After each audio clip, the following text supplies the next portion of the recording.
Halo semuanya, kembali dengan Sambal Moses di David Setiadi Management Channel.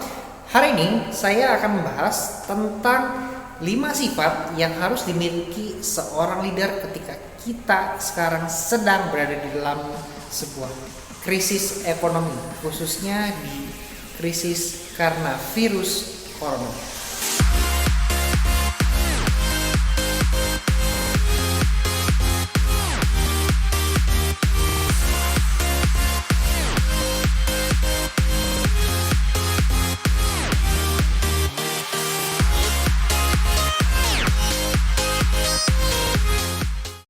Yang pertama adalah seorang leader harus mempunyai visi. Dia bisa melihat ke depan akan jadi seperti apa usahanya, bisnisnya akan berkembang seperti apa, dan akan melakukan kegiatan apa saja. Kenapa dia harus mempunyai visi ke depan? Kalau dia hanya berkutat di kondisi sekarang yang sedang sulit, maka itu bisa menimbulkan efek yang tidak baik. Pola pikir jadi kacau, kemudian perasaannya juga jadi kacau dan hatinya serbi galau. Mau ngapain kok rasanya nggak enak, mau ngapain kayaknya salah. Namun ketika seorang leader mempunyai sebuah visi yang bisa melihat jauh ke depan seperti apa, itu bisa menimbulkan sifat yang kedua yang namanya adalah super optimis. Ketika seorang leader mempunyai sifat yang super optimis, maka dia mempunyai pemikiran yang positif, punya semangat dan energi yang luar biasa untuk dirinya sendiri bisa bergerak, dirinya sendiri bisa berusaha, dan tentunya tim akan terbawa semangatnya sehingga tim bisa sama-sama bersemangat, sama-sama kita bergerak bersama untuk menghadapi krisis ekonomi yang disebabkan oleh virus corona. Yang ketiga adalah leader di saat krisis harus mempunyai sifat transparan. Transparan itu seperti apa? Jadi perusahaan lagi kondisi susah, dia cerita. Perusahaan lagi kondisi bagus, dia cerita. Perusahaan akan melakukan kegiatan apa, dia cerita. Kemudian perusahaan lagi mengalami guncangan seperti apa, dia cerita. Itu membuat tim mengetahui kondisi perusahaan dan tim menjadi tidak galau. Kondisi perusahaan ini akan seperti apa? Apakah turbulensinya terus-terusan atau turbulensinya hanya sementara saja? Itu membuat tim menjadi lebih tenang, menjadi kembali optimis, menjadi kembali bersemangat ketika mereka mengetahui yang namanya kondisi perusahaan.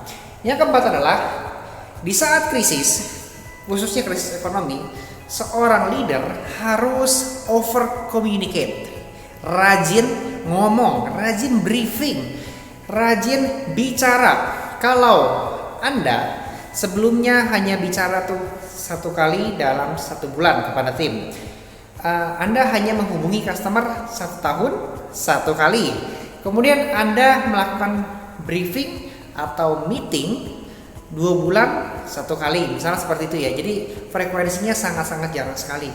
Tapi untuk krisis wajib bagi kita semua, khususnya Anda yang menjadi seorang leader, apakah Anda pemimpin perusahaan, apakah Anda business owner, atau apakah Anda adalah tim leader dari sebuah tim, maka over communicate, rajin komunikasi, yang artinya mungkin Anda akan dibilang, aduh ini bawel banget ya, bawel banget karena terlalu banyak ngomong. Tapi itu jauh lebih baik daripada Anda mengunci mulut, Anda diam, dan semuanya berantakan. Kemudian yang kelima, setiap kejadian pasti mempunyai sebuah makna yang baru, dan makna ini harus Anda maknai sebuah makna yang membuat diri Anda bisa berkembang. What doesn't kill you, it makes you stronger. Apa yang tidak membunuh Anda, pastinya Anda akan menjadi lebih kuat karena Anda selamat dari yang bencana yang sedang Anda hadapi. So, beri makan makna, tapi berikan makna ini bukan makna yang negatif, tapi makna positif. Karena dengan makna positif Anda merasa diri Anda mendapatkan masalah, dan masalah ini membuat diri Anda menjadi lebih berkembang dan pribadi yang lebih baik lagi. Kemudian yang keenam, dan ini adalah bonus, fokus terhadap sebuah solusi. Jangan fokus terhadap masalah yang membuat Anda menjadi emosi. Pikirkan sebuah hukum namanya sebab akibat. Kalau ada akibat, pasti ada sebabnya. Anda akibatnya misalnya sebuah masalah yang kacau, sebuah hasil yang tidak bagus, maka Anda lihat sebabnya kenapa, diruntut prosesnya, cari solusinya. Bukan Anda marah-marah, bukan Anda jadi galau, bukan Anda jadi stres, dan itu membuat kondisi perusahaan menjadi kacau. Kenapa? Kalau bosnya aja stres, apalagi karyawannya lebih stres. Nggak bisa mikir semuanya, jadi semuanya serba kacau. So, teman-teman yang bergerak sebagai team leader, pastikan mempunyai pola pikir, pola mindset, fokus terhadap sebuah solusi. Yang ketujuh adalah bonus. Kita harus berusaha lebih empati, lebih peduli, lebih care terhadap tim, terhadap customer. Di zaman sekarang yang serba krisis, kalau Anda biasanya menggunakan aturan, Anda fokus terhadap aturan, sekarang utamakan di hati ketimbang logika.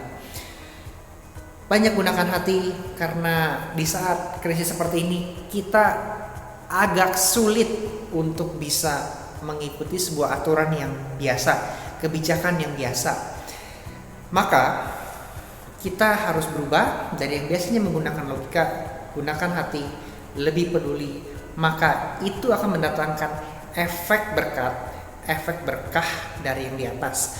Bukan orang yang akan membalas kita punya kepedulian, kita punya kasih sayang, tapi yang di atas akan memberikan kita berkat lebih banyak. Dan yang kedelapan, kita harus bisa mempush tim kita yang sedang galau, perusahaan kita yang sedang galau ke arah yang lebih baru.